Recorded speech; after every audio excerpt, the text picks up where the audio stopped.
VOA news minute के साथ मैं हूं मोहम्मद आतिफ। फ्रांस के सरकारी एहलकारों का कहना है कि उन्होंने पेरिस में होने वाले दहशतगर्द हमलों के मरकजी मंसूबासाज की शनाख्त कर ली है, जो कि बेल्जियम का रिहायशी अब्दुल हामिद अबाउद है, जिसके बारे में शुबा है कि वह शाम में है। बेल्जियम के एहलकार इस साल पुलिस पर एक दहशतगर्द हमले को रोकने के बाद अबाउद को तलाश कर रहे थे। बेल्जियम के मीडिया ने उस वक्त बताया कि अबाउद मराकशी नजाद है, जिसके बारे में शुबा था कि वो मशरकी शहर वर्वियर्स में इंतहा पसंदों के एक सेल का सरबराह है। फ्रांसीसी वज़ीर-ए-आज़म मानुएल वॉल्स ने पीर को कहा है कि मुल्क भर में पुलिस ने मुश्तबा अफराद को पकड़ने के लिए 150 छापे मारे हैं।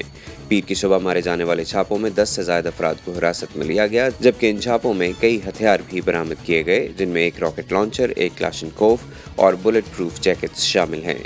वज़ीर-ए-आज़म वॉल्स ने कहा कि फ्रांस कई हमलों से बच गया है, लेकिन आने वाले दिनों और हफ्तों में मज़ीद हमले हो सकते हैं।